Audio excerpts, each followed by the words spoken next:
The LOL moment of the year, R-Truth misunderstands his status for for Money in the Bank. Yeah, he did it. He did it the other day too. Yeah. I don't know if you saw it. He came out to the Wyatts or something like that. They went with and the lights came back on, and R-Truth was up in the ring. At least they found something for him that sticks, and people, I think, at least somewhat enjoy. Is Santino back now for real? He was on SmackDown Live tonight. He was on SmackDown tonight.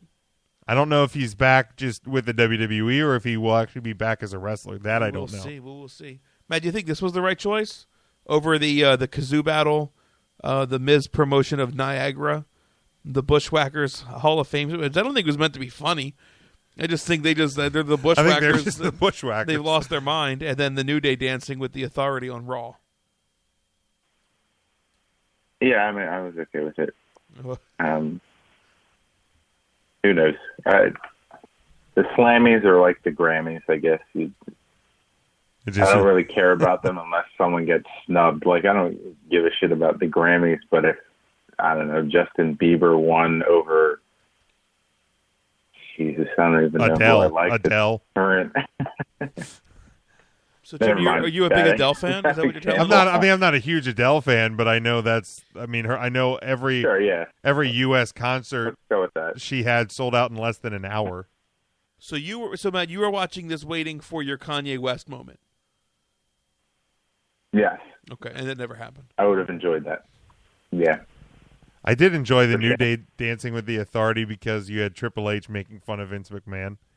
It was a subtle reference for those that know the old wrestling the album music video when Vince McMahon was dancing and Triple H made fun of him. So I mean that made me laugh, but so did the R-Truth thing. The oh my god shocking moment of the year, Kalisto's Salida del Sol through a ladder at TLC. Hated it. Hated that this won. Yeah. What would definitely did not belong. It didn't even belong in the category. It wasn't an oh my god shocking moment. It was a great spot. It was a great move, but it wasn't a shocking moment. The shocking moment would be the Money in the Bank cash in. That one, that's what I think should have won. Oh my god! Like wow, what is? Because we never would have saw that coming. It never happened before. We became a three-way match. That's a shocking moment. Even the Brock Lesnar snapping, and then F5ing Michael Cole and the cameraman. Like that was like wow, he's unhinged. That's a moment. Or the Wyatts carrying out the Undertaker. The Kalisto thing was a spot, a move. It was a crazy spot, and it just happened 5 days ago. Fresh in everybody's mind. If this is not right, if this happened was in June somehow, if this happened in June, it's probably not the most shocking moment. Right. I just didn't like it. Okay. It can't be. It's got to be a freaking work. Kalisto's there in a suit. Right. The whole freaking thing's a work. Why am I getting pissed about this? Because wrestling. Right. It's still real to me, damn it. Oh wait, where's the clip? I don't have the clip loaded. You weren't even ready. I didn't have it ready. You have the prices right on me, damn it. There it was. I promise to try and get better at the dropping the sound clips. The extreme moment of the year, Roman Reigns levels the League of Nations, Triple H at TLC. 5 days ago. Still. 5 days ago. Stupid. Sure. Surprise return of the year, Sting returns posing as Seth Rollins' statue and attacks the Architect. So stupid. Right. That should have been either the Dudleys or Del Rio. Matt, we didn't get to ask you last week. What would you have picked for this one? For which one? Sorry, I was reading Kevin Owens' tweets. The surprise moment of the surprise return of the year. Sting won. Could have been Jericho joining with Reigns and Ambrose. Dudley's return, Del Rio's return, or Demon Kane returns to prevent Sheamus from cashing in at Money in the Bank. Certainly not that one. Probably the Dudleys. I think that one I was legit not expecting, even with reading some of the internet rumors. So you catch wind of some stuff of who's going to be where and when. But I was legit not expecting the Dudleys to show up that night. So it would have been them. And I feel like Del Rio could have gotten my vote if they hadn't had Zed come out first. I think if his music had just hit, I would have been more like excited about it, because when he did come out, I was more confused than excited. Okay. I think Ryan, you last week said the Dudleys, correct? Yeah, I'm not a Del Rio fan. Okay. Let me tell you this. We watched Raw last night, correct?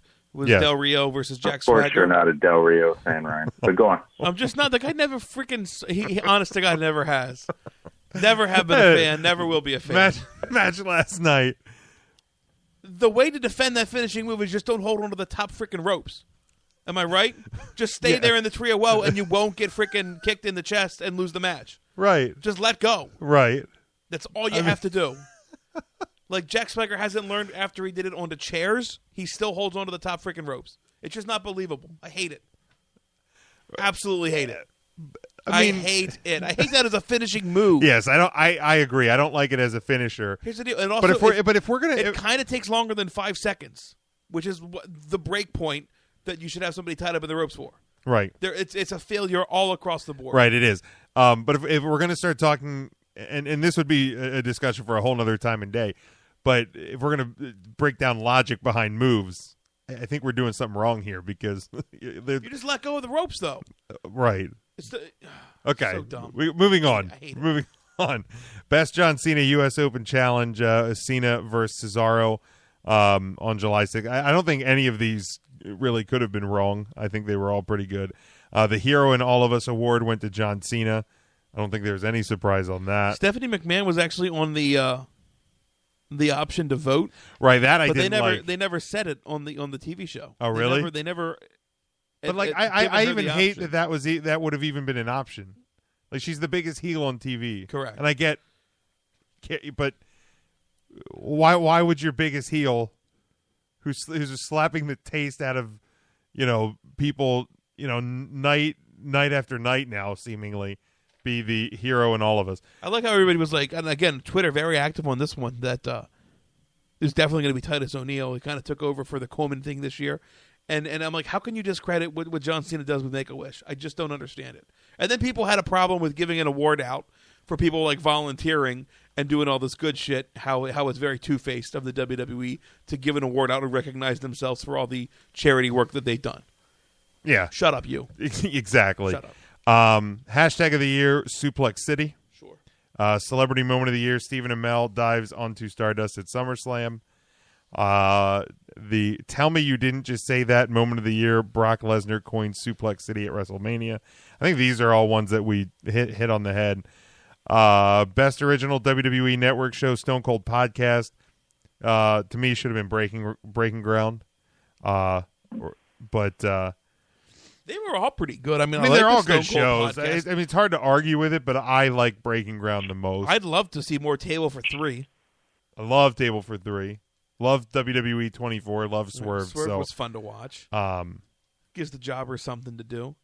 And I bet that was Chase's favorite show. I actually think that was it. I think I actually repeated that set of categories twice. So that is it. Because we have the top 5, our top 5 match countdown. Not really going to look at Raw too much. Did we get ratings for Raw? We did get ratings. Let me pull them up here real quick. They were down a little bit. It wasn't a huge drop. Wow, that's good. When you're trying to do a wrestling show around the awards show, it's not going to be a great show. Maybe they should have done the Slammies before last week, but of course last week did a 3.98 or 3.88 million viewers. This week average at 3.5. The hours were 3.44, 3.37, and 3.31. So you didn't get a huge drop from last week to this week. You didn't get a huge drop this week from hour 1 through hour 3. Not the best, not the worst. It's kind of how I feel about the show itself. Yeah, no, it was all right. I'm sure. I'm actually pleasantly surprised the numbers didn't drop as bad as I thought they would have done. I mean, from what I've seen some tweets about people that were there, that there were just long breaks in the action, which would have been commercials and setting up for the backstage, the video packages and stuff like that. So it probably would have been an awful show to see live. Speaking of which, have you seen the Kevin Owens picture? The picture of Kevin Owens with his His face in the buried in turnbuckle. the turnbuckle during Kalisto's speech. Maybe one of the best things I've seen this year. Hilarious. That and the picture I saw on is either Facebook or Twitter of Kevin Owens and Paige as the Addams Family kid, all grown up. That I posted, and maybe about 24 and a half hours ago, and it's gotten like 3,000 hits on her Facebook page. So that one was pretty popular. But if you guys don't have anything else on Raw, do we want to get into the top five matches of the year? Yeah, let's do it. Let's do it. I love talking about your favorite matches. What's your favorite match? My favorite match was with Melina and Alicia Fox.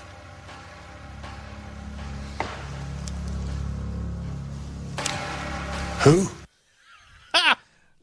Never gets old. That clip never gets old. She's the one that has the career in the WWE from that season. Nobody right? else.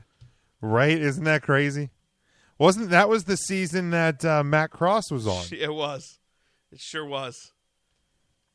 Injustice is all around. So we're coming up here on the end of 2015. So we like to look back and see what our top 5 matches of the year are. So let's work from number 5 up to number 1. We'll go in our normal order, per prediction order. So go me, Ryan, Matt. My number 5 match, guys, and this is one just because the tag team division has been so crappy for so long that to see a tag team match or match with tag teams of any kind that it makes you excited even for one night about tag team wrestling. And that was, even though it was just recently, the ladder match at TLC from Boston, the New Day defeating the Usos and the Lucha Dragons in that ladder match at TLC. I think it was full of action. It kicked off the show great. It was a show, it was a show that exceeded expectations. It wasn't the best pay-per-view of the year by any means, but it exceeded expectations, and this match kicked it off properly. So that's my number 5. Alrighty. My number 5, Ryan's number 5 match of the year, I have The Undertaker versus Brock Lesnar from SummerSlam. I think of the matches that we saw of them, this was the best one that I enjoyed the most. Something just about the SummerSlam crowd. I think they handled it really well. I think the match was okay. I thought the match was pretty good, actually. I'll say the match was good. So I have Undertaker versus Brock Lesnar, my number 5 match of the year. My number 5 match of the year is Cena versus Cesaro from the June 29th episode of Raw, part of the U.S. Open title challenge. We finally saw both of these guys just let loose. The crowd was hot for it. It was just a phenomenal match, even with Cesaro taking the loss.